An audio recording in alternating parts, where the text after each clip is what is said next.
Good afternoon. It's Monday, January 25th. I'm Laura Cornfield, and this is IBA News, broadcasting from Jerusalem. Residents of the capital are bracing for the first snowstorm of the season as fierce winter conditions continue today throughout the country. Parts of the north are already covered with white powder. Main highways and intersections are slated to close due to flooding and icy conditions. IBA's Ari O'Sullivan wraps up the latest of our local Mother Nature's doings. The peak of the storm is still before us, and snow is expected in Jerusalem tonight. Over 100 snowplows are ready, and even a new salt spreading machine is set to hit the streets and prevent the blocked roads during previous storms. Police are not taking any chances, and once the flakes start to fall, the main streets to Jerusalem are expected to be blocked, and the main route 1 and 443 will be sealed to allow snowplows to keep them clear. At some supermarkets and shops in Jerusalem, there was no calm before the storm, as residents stocked up on food and supplies. Residents were told to get snow shovels and prepare for power outages, but that didn't stop many from lining up to buy electric heaters. The Jerusalem municipality will probably decide during the early hours whether school will open in the capital should snow start to accumulate. Elsewhere in the country, high winds were being felt, and although it was Tu B'Shvat, which is known for planting trees, Mother Nature had a mind of her own and uprooted many. In the northern Golan Heights, an average of about a half a meter of snow fell. Snowplows are feverishly working to open the roads to the Hermon ski site to open it to visitors. And of course, the good news out of the storm is that the waters are flowing to the Sea of Galilee, and it has risen some 2 centimeters and counting. Ari O'Sullivan for IBA News.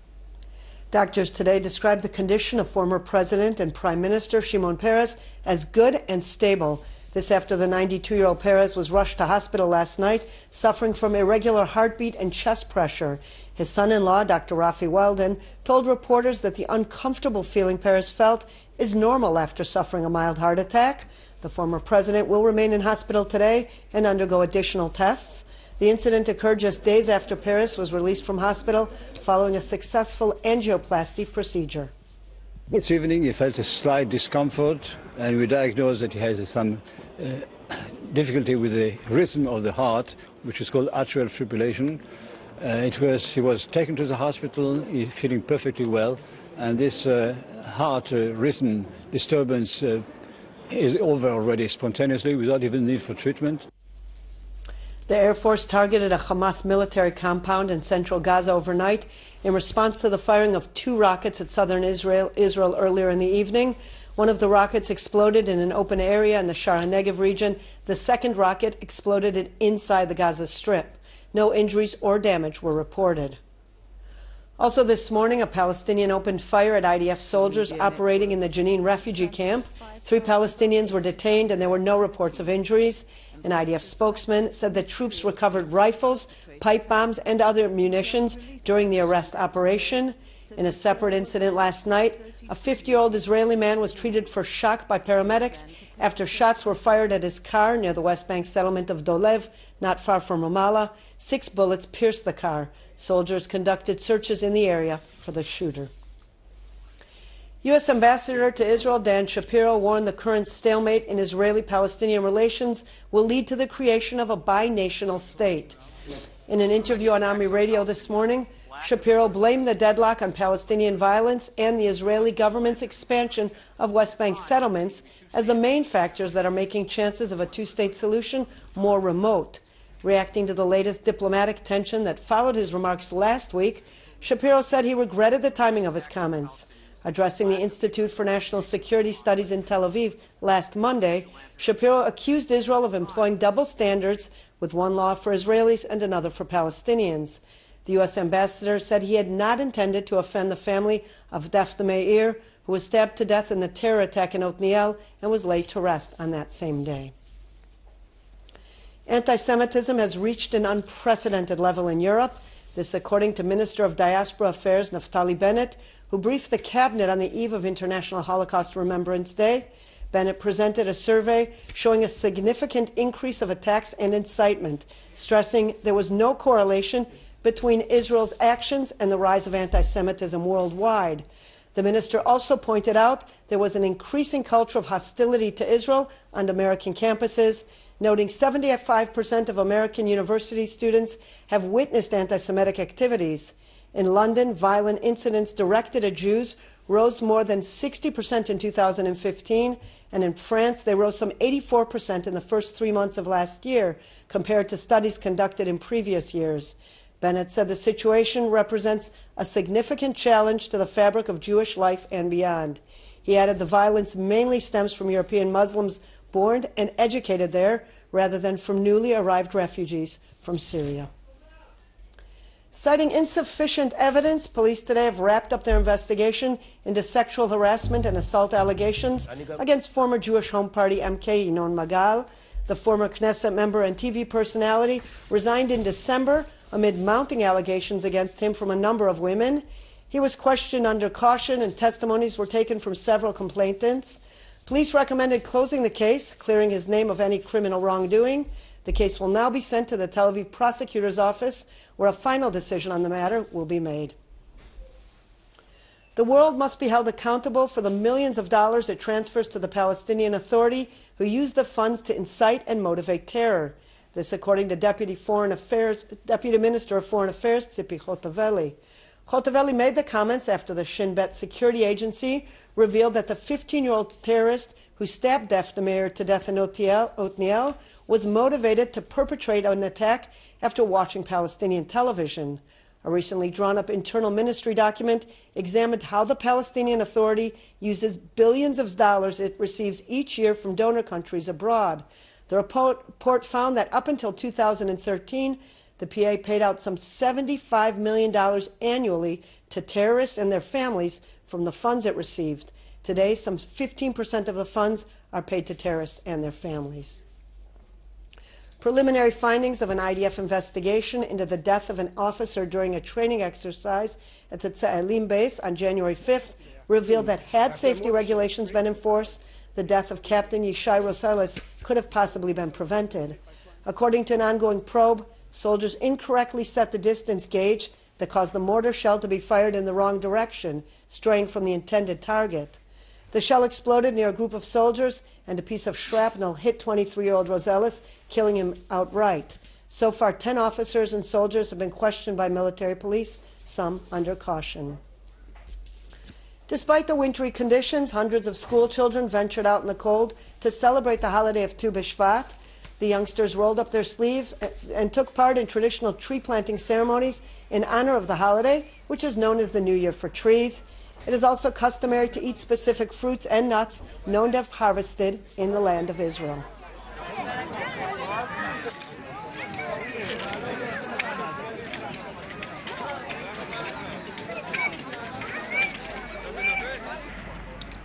Over 3,000 investors, entrepreneurs, and venture capitalists from some 50 countries have arrived in the capital to take part in the largest global investor summit.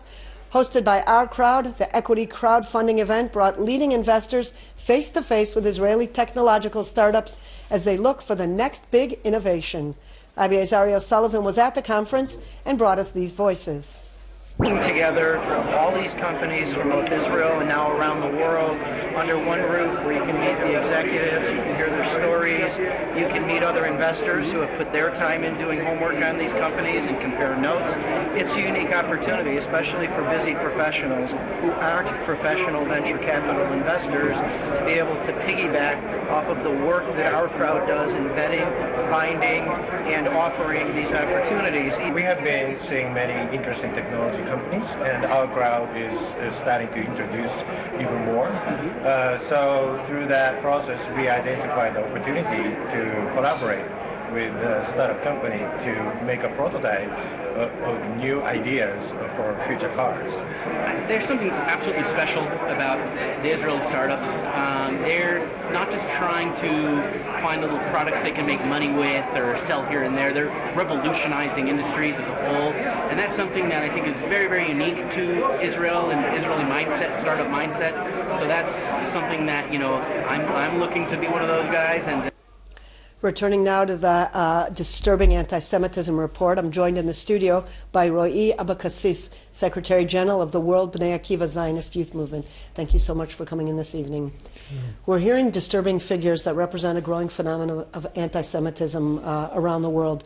To what do you attribute the significant rise in violent anti-Jewish incidents? We definitely can see around the world that something is happening now, especially in Europe, I have to say. You know, we have the youth movement, we are running a youth movement within communities in Europe. And before that, I have to say that when I'm talking about Europe, I'm not talking about as a one piece. We can see the differences between the countries, but definitely our activity in France, in Sweden, in Denmark, in Turkey, it's definitely influenced by the anti-Semitism incidents that we're facing every day. Just yesterday, I spoke with our shlichot in Germany in one of the community, and they told me that they found on the door of their apartment a swastika. Somebody wrote swastika on the door of their apartment. They sent me the picture.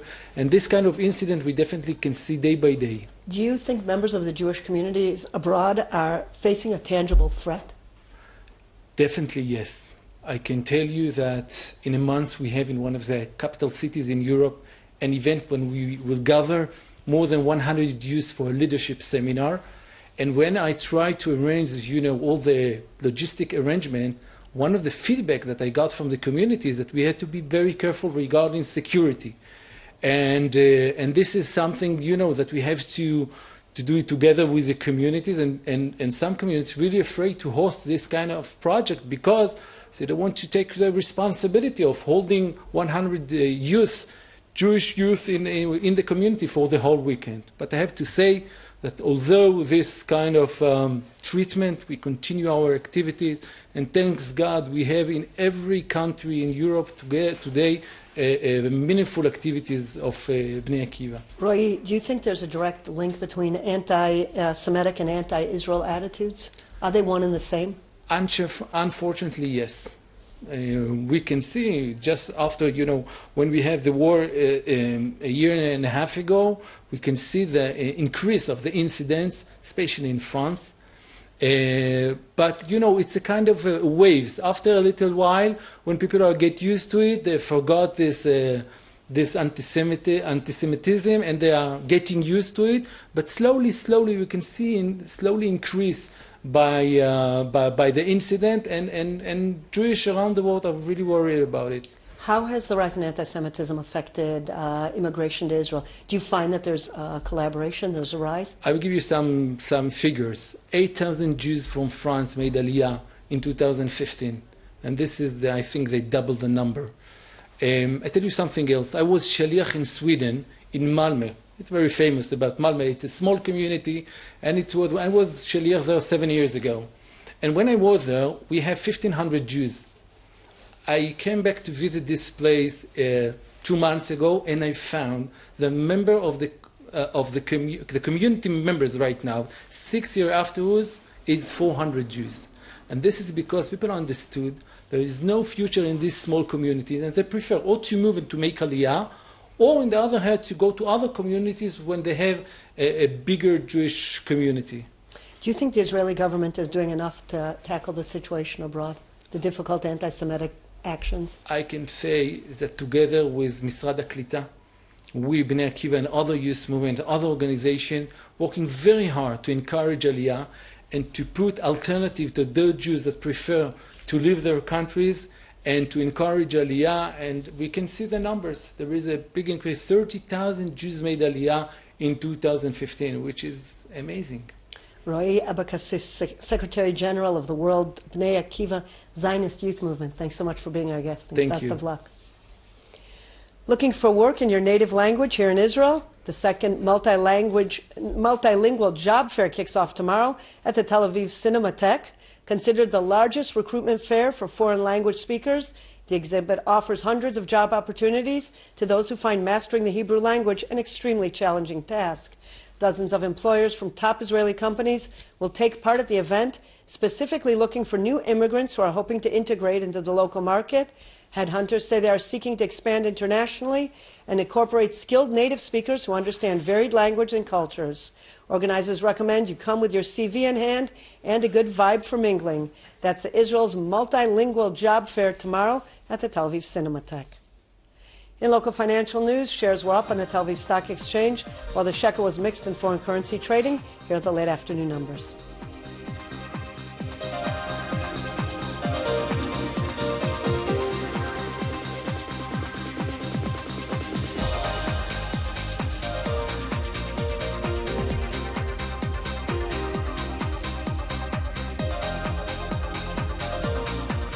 Returning now to the stormy weather outside, a short time ago, IBA's Margot Dudkevich spoke with Noach Wolfson of the Mediotech Meteorological Service about the forecasts and asked the million-dollar snowflake question: will Jerusalemites wake up to a white capital?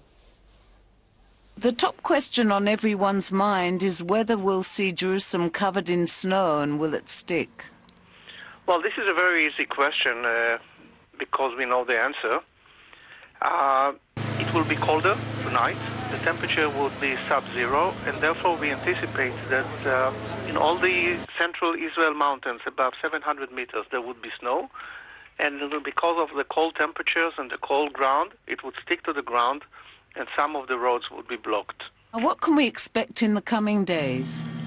In the coming days, I think that tomorrow there would be a continuation of snow in the central mountains at Jerusalem. We do think that it might reach 10 centimeters, which is 4 inches. In other areas, there might be snow and hail, but towards the end of the night of tomorrow, the system would weaken and the precipitation would probably stop. On Wednesday, there would be only local rain, maybe slight flurries of snow in the air. There would be cold in the valleys and the plains, 0 degrees, and that's it. So we are really facing the end of the system. So tonight, it's really the main thrust of the snow. Well, as you just heard, stormy conditions will continue. Here's a look at the highs and lows for the next 24 hours at home and abroad.